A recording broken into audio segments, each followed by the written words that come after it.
بسم اللہ الرحمن الرحیم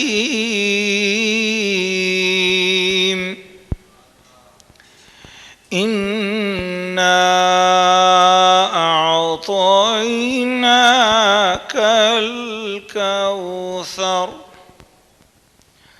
فصل لربک وانحر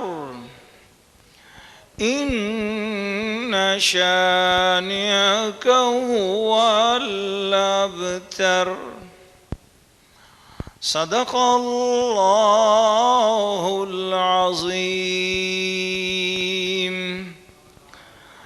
مولاي صل وسلم دائما ابدا على حبيبك خير الخلق كلهم مولاي صل وسلم دائما ابدا على حبيبك خير الخلق كلهم.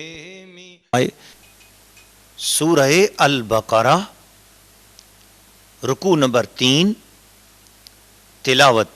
يا أيها الناس اعبدوا ربكم الذي خلقكم والذين من قبلكم لعلكم تتقون الذي جعل لكم الأرض فراشا والسماء بناء وأنزل من السماء ماء فأخرج به من الثمرات رزقا لكم فلا تجعلوا لله أندادا وأنتم تعلمون وإن كنتم في ريب مما نزلنا على عبدنا فأتوا بسورة من مثله وادعوا شهداءكم من دون الله إن كنتم صادقين فإن لم تفعلوا ولن تفعلوا فاتقوا النار التي وقودها الناس والحجارة أعدت للكافرين وبشر الذين آمنوا وعملوا الصالحات أن لهم جنات تجري من تحتها الأنهار كلما رزقوا منها من ثمرة رزقا قالوا هذا الذي رزقنا من قبل وأتوا به متشابها ولهم فيها أزواج مطهرة وهم فيها خالدون إن الله لا يستحيي أن يضرب مثلا ما بعودة فما فوقها فأما الذين آمنوا فيعلمون أنه الحق من ربهم وأما الذين كفروا فيقولون ماذا أراد الله بهذا مثلا يضل به كثيرا ويهدي به كثيرا وما يضل به إلا الفاسقين الذين ينقضون عهد الله من بعد ميثاقه ويقطعون ما أمر الله به أن يوصل ويفسدون في الأرض أولئك هم الخاسرون. كيف تكفرون بالله وكنتم أمواتا فأحياكم ثم يميتكم ثم يحييكم ثم إليه ترجعون هو الذي خلق لكم ما في الأرض جميعا ثم استوى إلى السماء فسواهن 7 سماوات وهو بكل شيء عليم. سورہ البقرہ رکوع نمبر 3 ترجمہ کنز الایمان. اے لوگو اپنے رب کو پوجو جس نے تمہیں اور تم سے اگلوں کو پیدا کیا یہ امید کرتے ہوئے کہ تمہیں پرہیزگاری ملے. جس نے تمہارے لیے زمین کو بچھونا اور آسمان کو عمارت بنایا اور آسمان سے پانی اتارا تو اس سے کچھ پھل نکالے تمہارے کھانے کو تو اللہ کے لیے جان بوجھ کر برابر والے نہ ٹھہراؤ. اور اگر تمہیں کچھ شک ہو اس میں جو ہم نے اپنے اس خاص بندے پر اتارا تو اس جیسی ایک صورت لے آؤ اور اللہ کے سوا اپنے سب حمایتیوں کو بلا لو اگر تم سچے ہو. پھر اگر نہ لا سکو اور ہم فرمائے دیتے ہیں کہ ہرگز نہ لا سکو گے تو ڈرو اس آگ سے جس کا ایندھن آدمی اور پتھر ہیں تیار رکھی ہے کافروں کے لیے اور خوشخبری دے انہیں جو ایمان لائے اور اچھے کام کیے کہ ان کے لیے باغ ہیں جن کے نیچے نہریں رواں جب انہیں ان باغوں سے کوئی پھل کھانے کو دیا جائے صورت دیکھ کر کہیں گے یہ تو وہی رزق ہے جو ہمیں پہلے ملا تھا اور وہ صورت میں ملتا جلتا انہیں دیا گیا، اور ان کے لیے ان باغوں میں ستھری بیویاں ہیں اور وہ ان میں ہمیشہ رہیں گے۔ بے شک اللہ اس سے حیا نہیں فرماتا کہ مثال سمجھانے کو کیسی ہی چیز کا ذکر فرمائے، مچھر ہو یا اس سے بڑھ کر۔ تو وہ جو ایمان لائے وہ تو جانتے ہیں کہ یہ ان کے رب کی طرف سے حق ہے، رہے کافر وہ کہتے ہیں ایسی کہاوت میں اللہ کا کیا مقصود ہے؟ اللہ بھتیروں کو اس سے گمراہ کرتا ہے اور بھتیروں کو ہدایت فرماتا ہے، اور اس سے نہیں گمراہ کرتا جو بے حکم ہیں۔ وہ جو اللہ کے عہد کو توڑ دیتے ہیں پکا ہونے کے بعد اور کاٹتے ہیں اس چیز کو جس کے جوڑنے کو خدا نے حکم دیا ہے اور زمین میں فساد پھیلاتے ہیں، وہی نقصان میں ہیں۔ بھلا تم کیوں کر خدا کے منکر ہو گئے حالانکہ تم مردہ تھے، اس نے تمہیں جلایا، پھر تمہیں مارے گا، پھر تمہیں جلائے گا، پھر اسی کی طرف پلٹ کر جاؤ گے۔ وہی ہے جس نے تمہیں جلایا، وہی ہے جس نے تمہارے لیے بنایا جو کچھ زمین میں ہے، پھر آسمان کی طرف استوا یعنی قصد فرمایا تو ٹھیک 7 آسمان بنائے، اور وہ سب کچھ جانتا ہے۔ سورہ البقرہ رکوع نمبر 3، خلاصہ منقول تفسیرات قرآن، ناظرین و ناظرات اور سامعین و سامعات۔ پہلے رکوع میں اللہ کریم نے جو ارشاد فرمایا وہ متقین کی بات ہوئی، پھر اس کے بعد اللہ کریم نے کافرین کا ذکر کیا، پھر منافقین کی بات ہوئی، پھر ان کی مثالیں بیان فرمائیں، اور اب تیسرا رکوع شروع ہو رہا ہے۔ اس میں خطاب پورے انسانیت کے سارے عالم سے ہے، تمام انسانوں سے گفتگو ہو رہی ہے،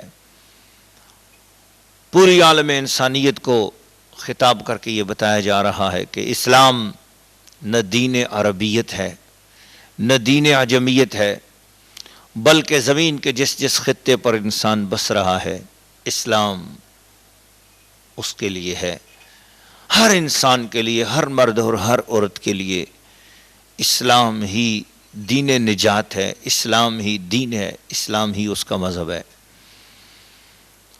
اور خطاب اس انداز میں کیا گیا کہ لوگوں اس رب کی بندگی کرو جس نے تمہیں پیدا کیا۔ انسان کو انسان کی تخلیق پر غور و فکر کرنے کی دعوت بھی دی گئی کہ تم جب اپنے آپ پر غور کرو گے تو سر سے لے کر پاؤں تک تمہارا پورا وجود تمہیں بتائے گا کہ تم خود سے نہیں ہو، کوئی ہے جس نے تمہیں بنایا ہے، اور جس نے تمہیں بنایا ہے، جس نے تمہاری تخلیق کی ہے، وہی اس بات کا حقدار ہے کہ تم اپنی پیشانی اس کے حضور جھکاؤ، اسی کی بندگی کرو، اس کے ساتھ کوئی شریک نہیں ہے۔ یہ اللہ رب العزت کا اس کلام پاک کی سورہ البقرہ کے رکوع نمبر 3 کی ابتدائی آیات میں فرمان کا مطلب اور مقصد اور مدعا ہے۔ فرمایا جب تم اس بات پر غور اور فکر کرو گے تو تمہیں یقیناً یہ بات بھی آئے گی، فکر اور غور میں اس طرف بھی تمہاری توجہ جائے گی کہ تمہیں جس نے بنایا ہے اسی نے تم سے پہلے لوگوں کو بنایا ہے، والذین من قبلکم، اسی نے تم سے پہلے لوگوں کو بنایا۔ جب تم ان باتوں پر توجہ صحیح اللہ تعالیٰ کی معرفت پانے کی خاطر غور و فکر کرو گے، لعلکم تتقون، تمہیں تقوی یقیناً مل جائے گا، تم متقی ہو جاؤ گے، پرہیزگار ہو جاؤ گے۔ یعنی اگر پچھلے لوگوں کی طرف غور کرو تو 2 قسم کے لوگ ملیں گے آپ کو، یا بہت اچھے لوگ ملیں گے یا بہت برے لوگ ملیں گے۔ تو بہت اچھے لوگ بھی اگر نہ رہے، بہت برے لوگ بھی نہ رہے، تو آج تم نے بھی نہیں رہنا۔ تم بہت اچھے ہو تو تب بھی اس دنیا میں نہیں رہو گے، تم بہت برے ہو تو تب بھی اس دنیا میں نہیں رہو گے، ایک نہ ایک دن تمہیں یہاں سے جانا ہے۔ تو جانے سے پہلے جہاں جانا ہے اس کا سامان تیار کر لو۔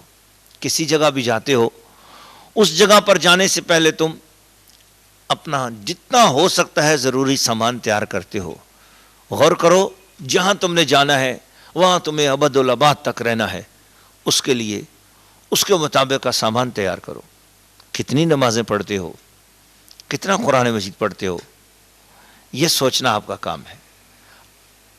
عیسائیوں, یہودیوں, ہندوؤں اور سکھوں کی طرف بھی چونکہ خطاب ہے یا ایھا الناس میں, کافروں کی طرف, اسلام کو نہ ماننے والوں کی طرف. اور ہمارا یہ پروگرام نہ جانے کون کون دیکھے, اپنے دیکھیں بیگانے دیکھیں, تو اس لیے میں غیر مسلم لوگوں کو بھی متوجہ کرنا چاہتا ہوں کہ آپ توجہ کیجئے.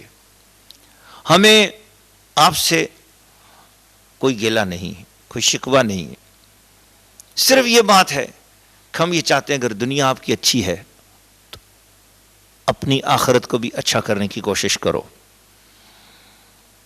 اے یہودیوں, اے عیسائیوں, اے قادیانیوں, اے غیر مسلموں کی جمی اقوام, تمام کے تمام جہاں بھی جس قسم کا نان مسلم ہے, میں آپ سے یہ التجا کروں گا کہ آپ غور کیجئے.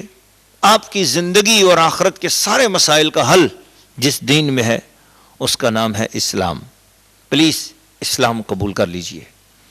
اسلام قبول کرو گے, اسی میں تمہاری زندگی کا سکون ہے, اسی میں تمہاری آخرت کا سکون ہے. ویسے ایک بات آپ کو بتا دوں کہ دنیا کا کوئی مذہب نہیں ہے جو قبر سے آخر تک چل سکتا ہو, جو قبر کے بعد آپ کا ساتھ دے سکتا ہو, مرنے کے بعد آپ کا ساتھ دے سکتا ہو. اسلام اس زندگی میں بھی آپ کا ساتھ دیتا ہے اور اسلام مرنے کے بعد بھی تمہارے ساتھ رہے گا. الذی جعل لکم الارض فراشا, اسلام کا کلمہ پڑھنے کی دعوت دینے والا کوئی بندہ نہیں ہے, اللہ ہے. اللہ تمہیں کہہ رہا ہے, تمہارا خالق تمہیں کہہ رہا ہے کہ اس کی بندگی کرو جس نے تمہیں پیدا کیا, تم سے پہلوں کو پیدا کیا. اور وہ اللہ کون ہے؟ جعل لکم الارض فراشا, اس نے تمہارے لیے زمین کو بچھونا بنایا ہے. وہ اللہ, اس نے زمین کو کتنی شان بخشی ہے. میرے پاس تفسیر نعیمی, تفسیر روح البیان اور تفسیر ضیاء القرآن اور تفسیر نعیمی, تفسیر خزائن العرفان اور تفسیر نور العرفان کے ساتھ ساتھ روح البیان, روح المعانی, در منصور, ان تفاسیر کو سامنے رکھ کر جب سوچتا ہوں, غور کرتا ہوں, تو زمین کی اتنی ساری شانیں بیان کی گئی ہیں اور اتنے مقامات بیان کیے گئے ہیں اور زمین کی اتنی صفات بیان کی گئی ہیں کہ زمین کتنی بڑی شان والی ہے اور اس کے کتنے بڑے فیوز و برکات ہیں. آپ ذرا غور کریں, زمین کیا کیا خزانے دیتی ہے اور کیا کیا چیزیں اور عیوب اور نقائص, ہماری بدبو اور ہماری لاشوں کو چھپاتی ہے, اور کتنے کتنے پردے ڈال رکھے ہیں. مٹے نامیوں کے نشاں کیسے کیسے, زمین کھا گئی یا آسماں کیسے کیسے. تو یہ زمین ہمارے لیے بچھونا بنایا اور اس کو نرم کیا ہمارے لیے. والسماء بناء, اور آسمان کو ہمارے لیے چھت بنایا. عجیب چھت ہے, ہماری چھت ٹپک جائے تو وہ بنانے والے کا نقص ہے, لیکن کیسی عظیم و شان چھت ہے. اگر آسمان ٹپکے نہیں تو ہمارے اوپر قحط آ جائے, وہ ٹپکتا ہے, اس میں سے پانی آتا ہے تو ہمارے لیے رحمت ہو جاتی ہے. بنانے والے کی عظمت, ایسے رب کی بارگاہ میں کیوں نہ بندگی کریں, اس کے مرضی کا جو دین ہے اسے کیوں نہ اختیار کریں. ہم اپنی عقل کے پیچھے کیوں چلیں؟ عقل بنانے والے کے پیچھے چلو. عقل غلطی کر سکتی ہے, بنانے والا غلطی نہیں کرتا. عقل کو بنانے والا اللہ ہے. آؤ اپنے رب کی طرف جھک جاؤ, اپنے رب کی بارگاہ میں آ جاؤ, اس کا دین مان لو, اسلام مان لو, اور اسلام کے پورے اصول محمد مصطفیٰ نبی کریم رحمت للعالمین, جانے دو عالم, جانے قرآن, روح قرآن, اصل ایمان محمد الرسول اللہ صلی اللہ تعالی علیہ وسلم ہی نے بتائے. انہیں کے ذریعے پتہ چلے گا کہ قرآن کیا ہے اور اللہ کیا ہے. محبت والو, خواتین و حضرات, اللہ تعالیٰ نے ارشاد فرمایا کہ وَأَنزَلَ مِنَ السَّمَاءِ مَاءً, اس نے آسمان سے پانی کو نازل کیا, وہ چھت. فَأَخْرَجَ بِهِ مِنَ الثَّمَرَاتِ رِزْقًا, اور اس پانی کی برکت سے وہ جو بچھونا ہے اس بچھونے میں سے تمہارے لیے پھلوں اور کو رزق کے طور پر نکالا. ہمارے بچھونے میں سے کوئی چیز اس طرح کی نکل آئے تو ہمارا بچھونا بیکار, ہمارے بچھونے میں سے کوئی چیز نکل آئے تو ہمارا بچھونا ہمارے لیے بیکار ہو جاتا ہے. اس بچھونے پر پانی ٹپک جائے تو وہ بچھونا خراب ہو جاتا ہے, بھیگ جاتا ہے. مگر یہ زمین اللہ نے انسان کے لیے بچھونا بنایا, یعنی نرم کیا, تو اس کے اوپر جب پانی آسمان سے پڑتا ہے تو اس کے بعد اس میں سے ہمارے لیے رزق کے پھل نکلتے ہیں, ہمارے لیے سبزیاں نکلتی ہیں، ہمارے لیے کیا کچھ خزانے یہاں سے نکلتے ہیں. فرمایا فلا تجعلوا للہ اندادا. زمین پر بارش برسانے والا اللہ، زمین بھی اللہ کی مخلوق ہے اور آسمان بھی اللہ کی مخلوق ہے. آسمان کا مالک اللہ، زمین کا مالک اللہ. جب اس آسمان اور زمین کا مالک اللہ، تو ان کے درمیان رہنے والوں تمہارا حق نہیں بنتا کہ تم اللہ کو چھوڑ کر کسی اور کو خدا بنا لو، کسی اور کی پوجا کرنے لگ جاؤ. فلا تجعلوا للہ اندادا. اللہ کے ساتھ کسی کو شریک مت ٹھہراؤ. وانتم تعلمون، تم جانتے ہو کہ یہ زمین کسی بت نے نہیں بنائی، آسمان کسی بت نے نہیں بنایا، کسی دیوی نے نہیں بنایا، یہ اللہ نے بنایا ہے. وَإِن كُنتُمْ فِي رَيْبٍ مِّمَّا نَزَّلْنَا عَلَىٰ عَبْدِنَا فَأْتُوا بِسُورَةٍ مِّن مِّثْلِهِ. اے انسانوں، کافروں، قرآن کے منکروں، قرآن کی بے ادبی کرنے والوں، قرآن کی بارگاہ میں گستاخیاں کرنے والوں، آؤ تمہیں چیلنج دیا جاتا ہے. جاؤ، دنیا بھر کی ہر بک کے جیسی سینکڑوں بکیں بنائی جا سکتی ہیں، دنیا بھر کی ہر کتاب جیسی کئی اور کتابیں بنائی جا سکتی ہیں، لیکن چیلنج ہے تمہیں مکہ کے کافروں سے لے کر آج امریکہ، یورپ، جاپان اور دنیا بھر کے جہاں کہیں بھی کافر بستے ہیں جو قرآن مجید کے منکر ہیں، جو قرآن مجید کے گستاخ ہیں، ان سب کو چیلنج ہے. آؤ، ہمت کرو، ہے ہمت، آؤ قرآن مجید کے مقابلے میں کوئی ایسی تاثیر والا ایک جملہ تو لے کے آ جاؤ. قرآن مجید چیلنج دیتا، فَأْتُوا بِسُورَةٍ مِّن مِّثْلِهِ. قرآن کی صورتوں جیسی کوئی صورت تو لاؤ. کوئی ہے تمہارے پاس سورہ بقرہ جیسی کوئی صورت؟ کوئی ہے سورہ آل عمران جیسی کوئی صورت؟ کوئی ہے کسی کے پاس سورہ کوثر جیسی صورت ہی لے آؤ. اللہ نہیں ہو سکے گا. اور قرآن چیلنج دے رہا ہے، وَادْعُوا شُهَدَاءَكُم مِّن دُونِ اللَّهِ. مقابلے میں، اللہ کے مقابلے میں لے آؤ اپنے سارے حمایتیوں کو. ان کنتم صادقین، تمہیں اگر پتا ہے کہ تم سچے ہو تو کرو نا ایسے. اور آج 1500 سال ہو چکا ہے جس وقت یہ فقیر قرآن مجید فرقان حمید کی تفسیر کا درس دے رہا ہے. خواتین و حضرات، سننے والوں، میں آپ کی خدمت میں یہ گزارش کر رہا ہوں، آج 1500 سال ہو چکا ہے. دنیا کے کافر ایڑی چوٹی کا زور لگا چکے ہیں قرآن مجید کے خلاف. کون ہے جو چپ کر کے بیٹھا ہوگا؟ ان کے سینوں پر مونگ دلے جا رہے ہیں، یہ کوششیں کر رہے ہیں، کچھ نہیں بن پڑتا تو قرآن مجید کو پھاڑتے ہیں، شہید کرتے ہیں، آگ لگاتے ہیں قرآن مجید. یہ ان کی شکست کا واضح اعتراف ہے. ہمت ہے تو اس جیسی کوئی ایک عبارت بنا کے لاؤ. تمہیں عربیاں بھی آتی ہیں، تمہیں دنیا کی زبانیں آتی ہیں، تم دنیا کے بڑے بنتے ہو. آؤ نا، ہمت ہے تو یہ کر کے دکھاؤ. میرے محمد مصطفیٰ کا یہ چیلنج ہے. اللہ فرما رہا ہے، اس محمد مصطفیٰ کی زبان پر اس قرآن کو میں نے جاری کیا. اس قرآن جیسا کوئی اور قرآن نہیں لا سکتا، اس قرآن جیسی کوئی ایک صورت نہیں لا سکتا، اس قرآن جیسا کوئی ایک جملہ نہیں لا سکتا. تو ذرا اندازہ لگاؤ، جس محبوب محمد عربی کی زبان پر، وہ بھی عربی ہے، محمد بھی عربی ہے، اس کی زبان بھی عربی ہے، قرآن کی زبان بھی عربی ہے. اس عربی محمد پر، جس عربی زبان کے اندر ہم نے قرآن نازل کیا ہے، عربیوں میں ایسی جرت نہ ہو سکی، عربی کافروں میں جرت نہ ہو سکی، اس زمانے کے کافروں میں ہمت نہ ہو سکی کہ محمد عربی کے عربی قرآن جیسی کوئی عربی ہی بنا کر لے آئیں. وہ ایسا نہ کر سکے. اے دنیا والوں، تم بھی ایسا نہیں کر سکتے. اس سے ایک محبت کا نقطہ تو مل گیا، پیار کی ایک بات تو مل گئی. جس محمد کی زبان جیسی، جس محمد کی زبان کی بولی جیسی، قرآن کی بولی جیسی کوئی اور بولی نہ بول سکے، محمد کے قرآن جیسا کوئی قرآن نہ لا سکے، تو محمد جیسا بھی کوئی انسان اور نہیں ہو سکتا. محمد بے مثل و بے مثال ہیں، ان جیسا بھی کوئی اور نہیں ہو سکتا. اسی لیے تو ہم محبت کی دنیا میں آ کر یہی عرض کرتے ہیں نا کہ اب میری نگاہوں میں جچتا نہیں کوئی، جیسے میرے سرکار ہیں ایسا نہیں کوئی. محبت والوں اور خواتین و حضرات، سننے والوں، یہ اپنے ذہن میں قرآن مجید کی ان آیات سے یہ عقیدہ ذہن میں بٹھا لو کہ نہ قرآن جیسی کوئی کتاب ہے، نہ محمد مصطفیٰ جیسا کوئی انسان ہے.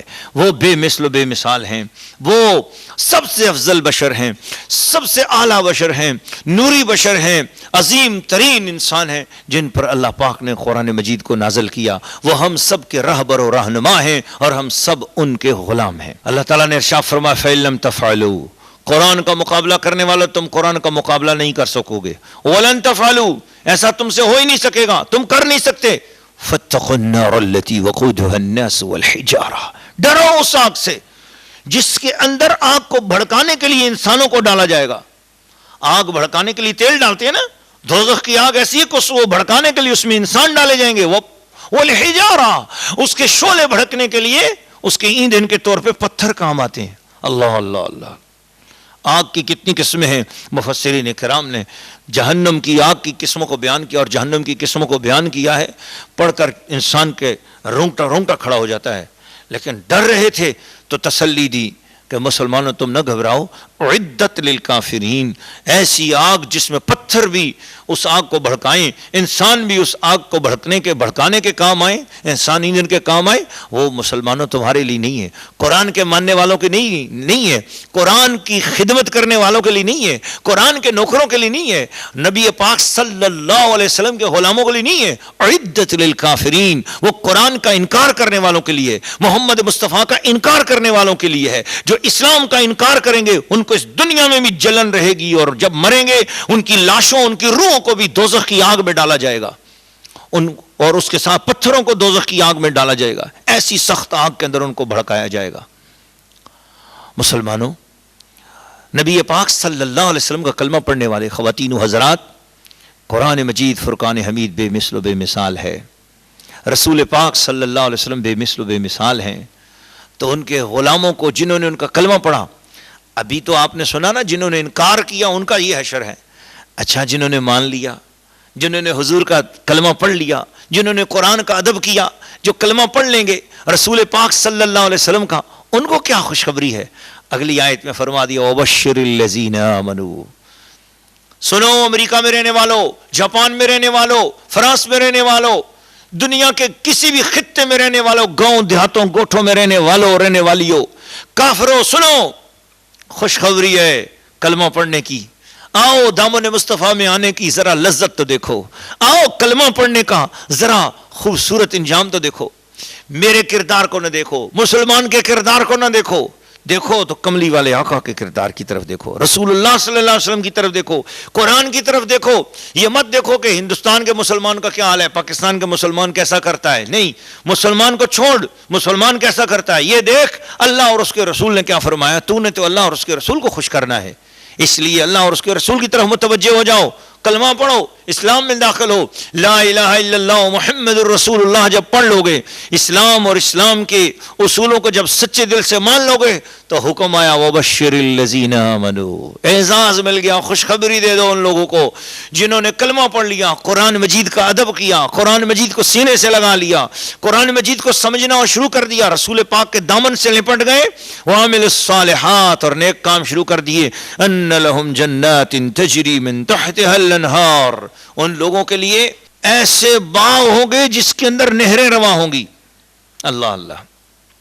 انسان کی زندگی میں سب سے خوبصورت لمحہ وہی ہوتا ہے کہ جب انسان کسی ایسی پکنک میں جائے، کسی ایسی جگہ پر جاتا ہے کہ جہاں پر پانی بھی ہو اور باغات بھی ہوں، تو وہ جگہ انسان کو بہت اچھی لگتی ہے، اور انسان اپنی ان جگہوں پر بیتے ہوئے لمحات کو بعد میں یاد بھی کرتا رہتا ہے. فرمایا ہمیشہ ہمیشہ کے لیے ایسے باغ آپ کو مل جائیں گے، عارضی نہیں، چند لمحوں کے لیے نہیں، بلکہ ایسے کہ تم ایسے لگے گا جیسے تم پہلے بھی یہاں آئے ہو. اتنا پیارا منظر ہوگا، تم کہو گے ہم نے پہلے بھی دیکھا ہوا ہے. کلما رزقوا منها من ثمرۃ رزقا. جنت کی نعمتوں میں سے جب انہیں ایسی نعمتیں ملیں گی تو وہ کہیں گے قالوا هذا الذی رزقنا من قبل، گویا کہ یہ ہمیں پہلے بھی مل چکا ہے. وہ اتوبی متشابہہ، صورت میں ملتا جلتا انہیں نصیب ہوگا. حالانکہ حقیقت یہی ہے کہ جنت کے حوالے سے یہ بات بتا دی گئی کہ حدیث شریف میں بھی آتا ہے، اور آپ حضرات اگر اردو زبان میں پڑھنا چاہیں تو صدر الشریعہ بدر الطریقہ حضرت سیدنا امام امجد علی صاحب اعظمی رحمۃ اللہ تعالیٰ علیہ کی ایک عظیم الشان کتاب ہے، اس کا نام ہے بہار شریعت. اس کے اندر آپ پڑھیں، جنت کے حوالے سے بہت خوبصورت گفتگو ہے، اور اس کا پہلا حصہ اگر آپ پڑھیں تو آپ کا ایمان روشن اور تازہ ہو جائے گا. اردو زبان میں آسان ہے، تمام خواتین و حضرات اسے پڑھ سکتی ہیں. انڈیا، بنگلہ دیش، پاکستان میں تو عام دستیاب ہے، اور دوسرے ممالک کے رہنے والے اسے پاکستان سے منگوا سکتے ہیں، اور تقریباً جہاں بھی اردو کی کتابیں ملتی ہیں ان میں وہ ملتی ہے یہ کتاب. تو اس میں آپ ارشاد فرماتے ہیں کہ جنت حدیث کے حوالے سے، قرآن مجید کے حوالے سے، جنت ایک ایسی عظیم الشان جزا والا مکان ہے اور نعمتوں والا مکان ہے کہ جس کے اندر ایمان والوں کے لیے اسے تیار کیا گیا ایسی نعمتیں ہیں. حدیث شریف میں آتا ہے لا عین رأت ولا اذن سمعت، کسی آنکھ نے ان کو دیکھا نہیں، کسی کان نے ان کو سنا نہیں، اور اس دنیا میں اس کا بیان ہی مشکل ہے، وہ الفاظ میں بیان میں اس کو اتارا جا ہی نہیں سکتا، اتنی حسین اور جمیل اور اتنی زبردست چیز ہے۔ ایمان والوں کو جو جزا ملے گی وہ بے مثل و بے مثال ہے، اس کی شان بیان کرنا مشکل ہے تو بھلا محمد مصطفیٰ کی شان بیان کرنا کیوں نہ مشکل ہوگا۔ محمد مصطفیٰ کریم کی شان کا بیان کوئی نہیں کر سکتا، کما حق ہو، جیسے کہ ان کی شان ہے۔ اسی لیے کسی محبت والے اور پیار والے نے یوں ہی تو کہا تھا پیار کے ساتھ اور عقیدت کے ساتھ کہ اے محبوب کریم لا یمکن الثناء کما کان حقہ، بعد از خدا بزرگ توئی، قصہ مختصر۔ یا رسول اللہ صلی اللہ علیہ وسلم، اللہ کے بعد بس آپ ہی سب سے بڑے ہیں، مختصر طور پہ اگر آپ کی ثنا کریں تو یہی ہو سکتی ہے، ورنہ ہم آپ کی ثنا ممکن نہیں ہے کہ ہم کر سکیں۔ جب قرآن مجید بے مثل و بے مثال ہے تو ہمارے حضور بھی بے مثل و بے مثال ہیں۔ جنتیوں کو جو نعمت عطا ہو رہی ہے، فرمایا وہ ہمیشہ ہمیشہ کے لیے یہ نعمت عطا ہوگی۔ وَلَهُمْ فِيهَا أَزْوَاجٌ مُطَهَّرَةٌ وَهُمْ فِيهَا خَالِدُونَ، ان کے لیے جنت میں ستھری بیویاں ہیں اور وہ ان میں ہمیشہ رہیں گے۔ یہاں ایک بادی نظر میں ایک سوال آیا بھی تھا کہ جنت میں ایمان والے مردوں کو اگر بیویاں عطا ہوں گی تو ایمان والی عورتوں کو کیا نصیب ہوگا؟ دراصل اگر اس طرح کے سوالات اگر اپنے ایمان میں اضافے کے لیے کیے جا رہے ہوں تو ٹھیک ہوتا ہے، لیکن اگر اس طرح کے سوالات کا مقصد کوئی تضحیک یا بے ادبی ہو تو پھر ایمان خراب ہو جاتا ہے۔ تو بزرگان دین سے سوال کیا تو اس کے حوالے سے اولیاء اللہ نے بھی بتایا، بہار شریف میں بھی ہے اور دیگر کئی کتابوں میں اس کے حوالے سے تفصیلات آتی ہیں کہ جنت میں خواتین کو ان کے نیک شوہر عطا کیے جائیں گے، نیک ایمان والے مرد عطا کیے جائیں گے، اور وہ اپنے آخری وقت میں جس شوہر کے ساتھ تھیں اگر وہ نیک ہے تو اس کے ساتھ ان کو کیا جائے گا، اگر وہ نیک نہیں ہے تو اللہ پاک انہیں نیک مردوں کے ساتھ ان کی اولیاء اللہ اور انبیاء کرام جس طرح اس کے نیک عمل ہوں گے اس عورت کے، اسی طرح ان نیک عملوں کے مطابق اس کو درجات نصیب ہوں گے۔ اور سب سے پہلے جنت میں داخلے کے لیے جس چیز کی ضرورت ہے وہ نیک عمل نہیں، جنت میں داخلے کے لیے اچھے عقیدے کی ضرورت ہے۔ اور اگر عورت کا اچھا عقیدہ ہوا، اچھے عقیدے کے ساتھ اگر اس نے جیسے نیک عمل، جتنے زیادہ نیک عمل کی اتنے ہی زیادہ درجات والے جنتیوں کے ساتھ اس کا نکاح کیا جائے گا۔ فرمایا کہ اللہ پاک اس بات سے حیا نہیں فرماتا ہے کہ کسی چیز کا ذکر فرمائے مثال سمجھانے کے لیے، چاہے وہ مچھر ہو یا اس سے بڑی چیز۔ اب ایمان والے جو لوگ ہیں جب وہ اس مثال کو غور سے سنتے ہیں تو وہ یہی کہتے ہیں کہ اللہ کی طرف سے حق ہے، اللہ جو کچھ بیان فرمائے وہ حق ہے، اللہ مالک ہے، جس طرح چاہے جیسے چاہے سمجھائے۔ البتہ جن کے سینوں میں پریشانیاں ہیں، جو گمراہ لوگ ہیں، فاسق ہیں، اور اعلان جو جی میں آتا ہے منہ سے نکالتے پھرتے ہیں، تو وہ لوگ جو ہے نا بری باتیں کرتے ہیں پھر، اور اللہ تعالیٰ کی مثالوں کے اوپر وہ تنقید اور اعتراض کا پہلو تلاش کرتے ہیں، پھر ایسے لوگوں کے دلوں کو سخت کر دیا جاتا ہے اور وہ گمراہ ہو جاتے ہیں۔ پھر وہ قرآن بھی پڑھتے ہیں تو قرآن کی وجہ سے ان کو ہدایت نہیں ملتی۔ کیوں؟ کہ انہوں نے خود مذاق کیا، قرآن مجید کے ساتھ بے ادبی کی، قرآن مجید کو حقیر انداز سے پڑھا۔ اس لیے بزرگان دین فرماتے ہیں کہ جب قرآن پڑھا کرو تو رونے جیسا منہ بنا لیا کرو، قرآن سنا کرو تو خوف اپنے اوپر طاری کیا کرو، جان بوجھ کر نہیں بھی طاری ہو رہا تب بھی اپنے آپ کو جھکا لو، ادب سے سنو، کیونکہ یہ احکم الحاکمین کا کلام ہے، یہ اللہ رب العزت کا کلام ہے، یہ اللہ کے پیارے رسول پر اترا ہے، بڑے عظیم الشان مہینے میں اور عظیم الشان رات میں اسے اتارا گیا، لہٰذا اس کلام کا بڑا ادب کرو، بڑی تعظیم کرو، اس کے سامنے جھک جاؤ، یہ ہدایتوں کا خزانہ پاؤ۔ جتنا ادب کرتے چلے جاؤ گے اتنا زیادہ فیض ملتا چلے جائے گا۔ اور اگر آپ نے اپنے علم پر تکبر کیا، غرور کیا اور یہ سمجھا کہ بھئی میں نے تو فلاں فلاں یونیورسٹیاں پڑھی ہوئی ہیں، میرے لیے کیا بات ہے، یہ تو بس اتنا کوئی نہیں ہے، میں تو بہت بڑا سمجھدار ہوں، تو اپنے آپ کو کچھ سمجھ کر اگر آپ نے قرآن کے سامنے اپنے آپ کو پیش کیا تو قرآن آپ کو کچھ نہیں سمجھے گا۔ قرآن غنی ہے، قرآن بے پرواہ ہے، قرآن صمد اور اس عظیم الشان رب کا کلام ہے، اسے کسی کی کیا حاجت ہے؟ ہاں، سب حاجت مند ہیں تو قرآن کے حاجت مند ہیں، سب غلام ہیں تو قرآن کے سامنے ہیں، سب ضرورت مند ہیں تو قرآن کے ضرورت مند ہیں۔ قرآن کو تیری عقل کی ضرورت نہیں ہے، تیری عقل کو قرآن کی ضرورت ہے۔ قرآن کو تیرے علم کی ضرورت نہیں ہے، تیرے علم کو قرآن کی ضرورت ہے. اس لیے مرد یا خاتون، اے خواتین و حضرات، دنیا بھر کے جاننے والوں، سننے والوں، سامعین و سامعات اور ناظرین و ناظرات، قرآن کے سامنے ادب والے ہو جاؤ، قرآن کے سامنے جھکنے والے ہو جاؤ. قرآن کی جب بھی کوئی بات سنو تو بڑے ادب کے ساتھ سنو. اس کی ہر بات میں راز ہے، اس کی ہر بات میں علم ہے. اور یہ کہ 1500 سال کا ایک زمانہ ہو چکا ہے جس میں آپ کو بے شمار ایسے بندے ملیں گے جو آئے قرآن مجید کی بارگاہ میں ادب کے ساتھ جھک گئے. وہ جاہل تھے تو قرآن نے انہیں عالم بنا دیا، وہ ان پڑھ تھے تو قرآن نے انہیں پڑھا لکھا کر دیا، وہ اگر غریب تھے تو قرآن نے انہیں امیر کر دیا، وہ بے زر تھے تو قرآن نے ابو زر کر دیا، وہ بے گھر تھے تو قرآن نے گھر دے دیا. وہ قرآن کے سامنے جھکتے چلے گئے، قرآن ان کو دنیا کے سامنے اٹھاتا چلا گیا، ان کو عزت عطا کرتا گیا.